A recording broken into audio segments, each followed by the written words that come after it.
ង់កំឲ្យឈឺញោមចំណាំចង់កំឲ្យឈឺច្រើនគឺយើងដឹងតែខ្លួនយើងជាតិនឹងឈឺច្រើនព្រោះអាស្រ័យហេតុពីអតីតទី1ព្រោះយើងខ្វះពូជនៃមេតាចិត្តញោមព្រះសម្ដែងយ៉ាងច្បាស់ថាអ្នកណាចូលចិត្តបៀតបៀនគេចាក់រុកគេឲ្យគេក្តៅកាហាយឲ្យគេកើតទុកបើចិញ្ចឹមអ្នកបម្រើក្នុងផ្ទះឲ្យគេដេកមិនស្រួលឲ្យគេស៊ីមិនស្រួលវាយដំទាត់ធាក់ជេរវិចោតដៀលថ្មេះធ្វើបាបផ្លូវកាយផ្លូវចិត្តគេហ្នឹងហើយពូជឈឺច្រើនញោមចំណាំខ្លួនយើងចឹងទី1អ្នកណាបៀតបៀនគេឲ្យគេកើតទុកទាំងមនុស្សទាំងសត្វគឺអ្នកហ្នឹងដាំពូជឈឺច្រើនណាស់អញ្ចឹងយើងដឹងខ្លួនយើងទៅមុខអត់ចង់ឈឺតើយើងកុំដាំពូជបៀតបៀនគេឈ្នាននេះគេ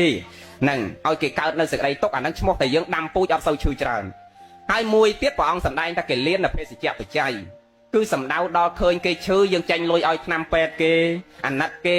ប្រសង់អាពាតចាញ់លុយតែងថ្នាំប្រគេនប្រសង់ហ្នឹងអាហ្នឹងគេហៅថាដាំពូជជាតិក្រោយអត់ឈឺប៉ុន្តែសំខាន់ជាងគេកុំបៀតបៀនគេនេះនឹងកុំឈ្នាននេះគេកុំអភិជាចំណែនគេហ្នឹងអាហ្នឹងឈ្មោះថាដាំពូជអត់ឈឺច្រើនហើយរួមសំនឹងហេតុបច្ចុប្បន្ន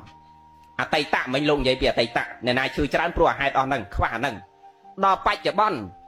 គឺពាក់ព័ន្ធនឹងការរស់នៅនឹងការថែទាំសុខភាពរបស់យើង